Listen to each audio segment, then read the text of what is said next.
E os impactos mais ampliados sobre a economia? Luiz Fernando Figueiredo, com quem nós vamos conversar agora, ex-diretor do Banco Central. Luiz Fernando, nosso boa noite aqui, obrigado pela participação. A Raquel participa também na nossa conversa. Luiz Fernando, você se arrisca, eu sei que o Otávio está brincando com o economista, o que acontece na cabeça do economista quando a geopolítica entra no meio, né? Mas aí a questão é a seguinte, está na cabeça de todo mundo, a pressão para reajuste de preços de combustíveis lá fora e aqui continua forte. Você se arrisca um prognóstico, se a gente consegue segurar isso? Olha, William, é muito difícil dizer. É aquela história, risco você consegue precificar, medir. Incerteza você não consegue. E este é o caso agora. Uma situação dessas tende a ser temporária, o que quer dizer que todo mundo deveria ter um pouco de calma, esperar um pouco as coisas acontecerem para ver o quanto temporário é de fato ou não. Então, assim, por exemplo, a atitude do próprio Banco Central, ele deveria ser preventivo agora, ficar subindo mais os juros? A resposta é não. O Banco Central deveria dizer, olha, estou vendo o que está acontecendo, mas eu quero mais informações para saber que atitude eu tomo. Então, eu diria o seguinte, que o choque veio, que vai trazer inflação maior do que a gente imaginava, menor crescimento, vai.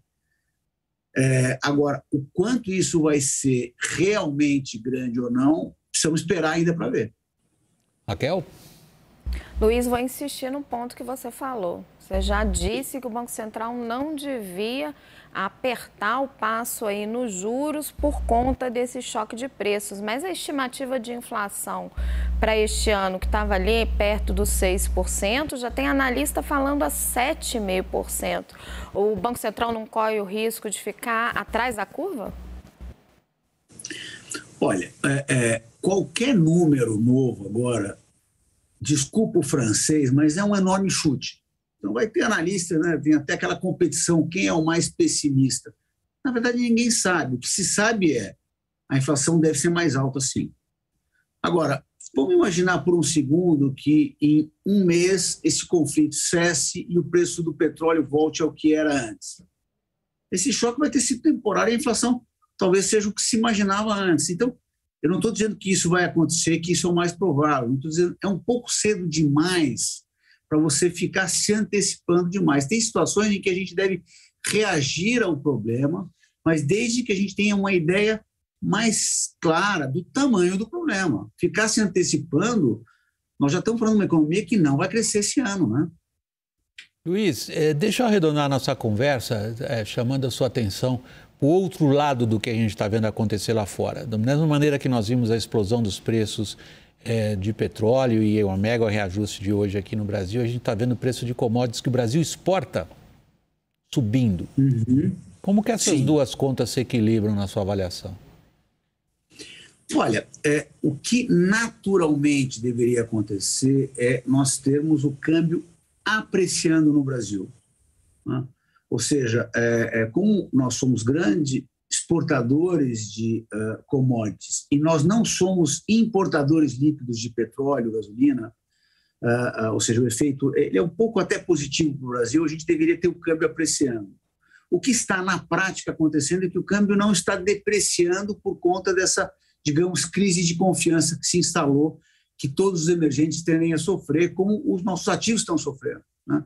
Então, o que está acontecendo nós temos um pouco de, vamos dizer, é um efeito atenuante desse choque lá fora do petróleo, ou seja, os alimentos estão subindo no Brasil sim, mas estão subindo só pelo efeito da alta das commodities e não pelo efeito do câmbio, como, por exemplo, aconteceu ano passado, que foi um efeito dobrado, né?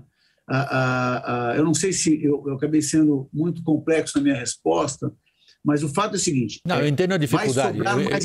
Eu entendo como você foi tateando aí entre as duas coisas, porque o nível de imprevisibilidade é alto. Você confirma, Luiz? Sim.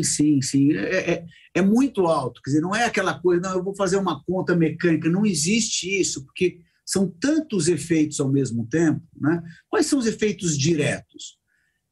Um aumento de custos grande para todo mundo, para o mundo inteiro, não é para o Brasil, é para o mundo, né? Isso vem de preço de petróleo, de preço de commodities, de vários produtos que não vão poder ser comercializados normalmente. Então, para dizer o mínimo, então, você tem um choque grande de custos, o que é inflação. Na outra frente, você tem menos crescimento. Por quê? Primeiro, porque as coisas ficaram mais caras até para produzir e para o consumidor poder comprar, mas também por um outro efeito, que é o efeito de uma queda na confiança. Quando você tem um conflito desses, principalmente na Europa, por exemplo, que está ali muito perto do conflito, será que essa coisa vai esbarrar em mim? Então, as pessoas investem menos, consomem menos, você tem todo um efeito de um receio do que vai acontecer para frente, né? Então, este é um outro efeito que faz, fora os efeitos diretos que afetam o crescimento, tem o efeito também da falta de confiança, ou da redução de confiança, né?